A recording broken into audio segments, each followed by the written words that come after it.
Front line पर कई संचार टावर्स को नष्ट किया गया है। रूसी सेना के संचार वाहनों को भी निशाना बनाया गया। बर्फबारी में रास्ते बंद होने के बाद संचार बेहद अहम है।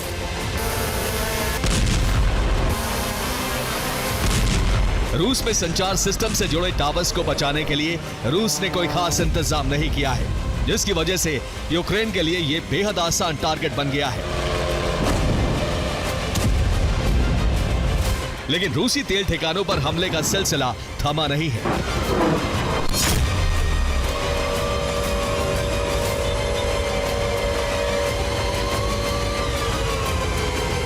यूक्रेन ने फिर रूस के 3 तेल ठिकानों को निशाना बनाया। रूस की सारातोव रिफाइनरी को फिर निशाना बनाया गया है। रूस की ओरेनबर्ग में रिफाइनरी को टारगेट किया गया। इसके अलावा ऑर्स्क रिफाइनरी में भी धमाका हुआ है। रूस के रोस्टोव में भी एक तेल डिपो को निशाना बनाया गया। यूक्रेन ने सिर्फ रूस के एनर्जी सेक्टर का ही नहीं बल्कि रूसी सेवा को भी बढ़ा सकता है।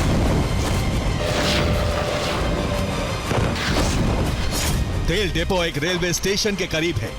रिपोर्ट के मुताबिक यहां ड्रोन से धमाका हुआ, लेकिन बड़ा नुकसान नहीं हुआ।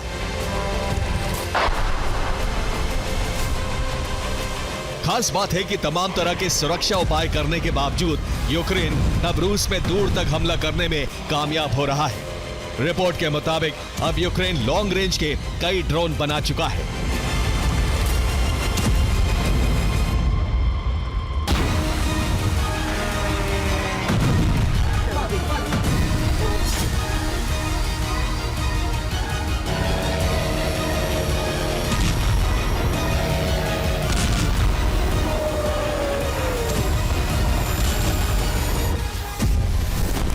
यूक्रेनी ड्रोन इस बार रूस के तमाम एयर डिफेंस को नाकाम करते हुए 1500 किलोमीटर दूर ऑर्स्क तक पहुंचा।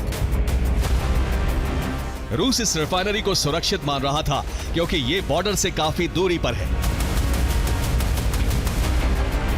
सारातोव इलाका भी यूक्रेन के निशाने पर हमेशा से रहा है।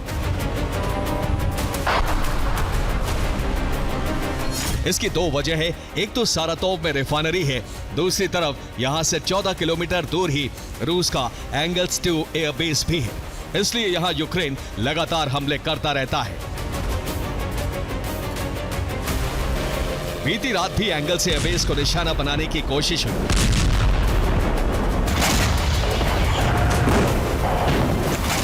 सारातोव में कई धमाके हुए, लेकिन एंगल्स के पास मौजूद एयर डिफेंस लगातार यूक्रेनी ड्रोन गिराते रहे।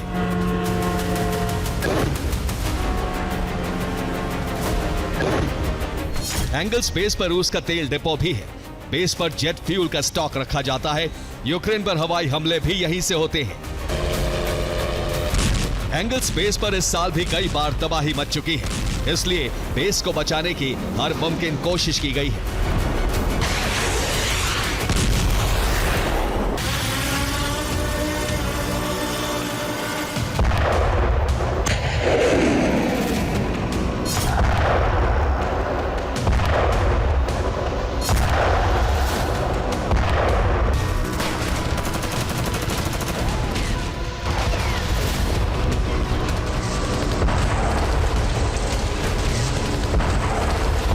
पोक्रोवस्क पर कब्जे के लिए रूसी सेना को 15 नवंबर की डेडलाइन मिली है, लेकिन यूक्रेन लगातार यहां ड्रोन हमले कर रहा है।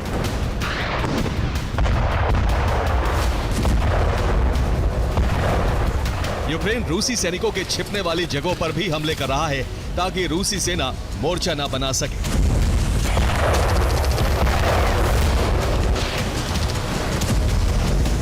पोक्रोवस्क में रूसी सेना घने कोहरे का फायदा उठा रही है।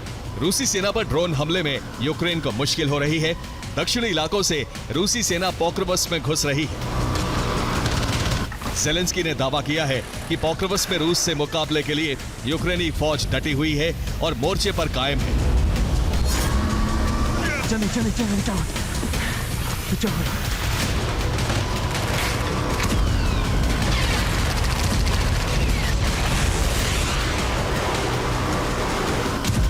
यूक्रेन ने हमलों के अलावा फंड जुटाने के लिए भी ड्रोन का प्रोडक्शन बढ़ा दिया है।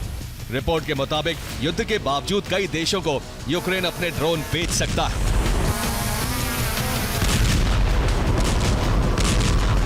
यूक्रेन में ड्रोन एक छोटे से उद्योग के तौर पर कायम है।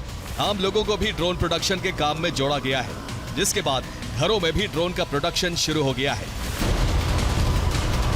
रूस यूक्रेन के कई ड्रोन सेंटर को निशाना बना चुका है, इसलिए अब रिहायशी इलाकों में ड्रोन बनाए जा रहे हैं ताकि रूस को इसका पता ना चल सके।